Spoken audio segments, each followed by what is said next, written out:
হিজরি বছরের নতুন চাঁদ দেখে এশার নামাজের পর থেকে শুরু হয় পবিত্র কাবা ঘরের কিসওয়া বা গিলাফ পরিবর্তনের কাজ।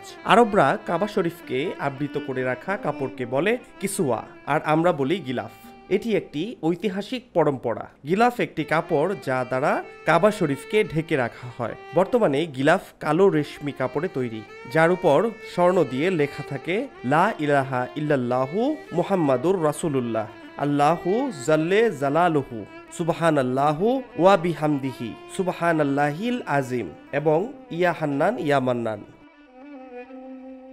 কাবা ঘরে গিলাফ মোড়ানোর ইতিহাসের পর্যালোচনায় দেখা যায়, ইসলাম পূর্ব সময়ে ইয়েমেনের বাদশাহ তুব্বা আবি কারব আসাদ সর্বপ্রথম কাবা শরীফকে গিলাফ দিয়ে ঢাকেন। এজন্য তিনি ইয়েমেনের কাপড় ব্যবহার করেছেন। পরবর্তীতে মক্কা বিজয় হলে বিশ্বনবী রাসূলুল্লাহ সাল্লাল্লাহু আলাইহি ওয়াসাল্লাম কাবাকে লাল ও সাদা কাপড়ে ঢেকে দেন।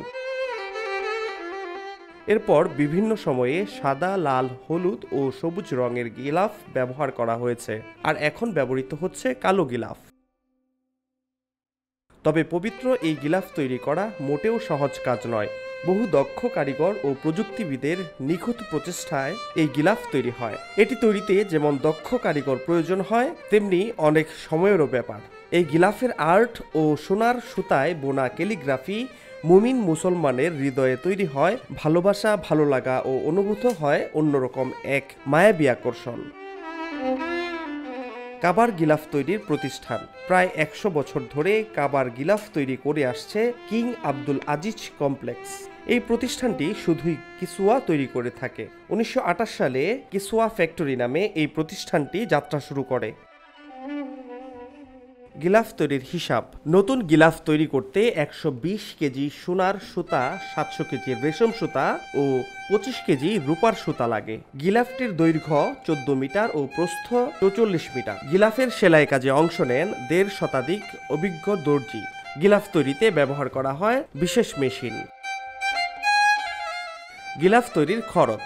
পবিত্র কাবা শরীফের গিলাফ তৈরিতে খরচ হয় প্রায় 20 মিলিয়ন সৌদি রিয়াল, যা বাংলাদেশি মুদ্রায় প্রায় 6,000 কোটি টাকা। কাবায় গিলাফ মোড়ানোর অনুমোদন। গিলাফের এমব্রয়ডারি কাজ শেষ হতে 8 থেকে 10 মাস সময় লাগে। এই কাজ শেষ হলে এসব টুকরো একসঙ্গে সেলাই করা হয় এবং কাবা ঘরে লাগানোর আগ পর্যন্ত বিশেষ স্থানে সংরক্ষণ করা হয়। সৌদি বাদশাহ সালমান এবং ক্রাউন প্রিন্স মোহাম্মদ বিন সালমানের অনুমতি সাপেক্ষে এই নতুন গিলাফ হিজরি বছরের প্রথম দিনে ব্যবহার করা হয়। ফাহাদ শাহরিয়ার, খবর সংযোগ।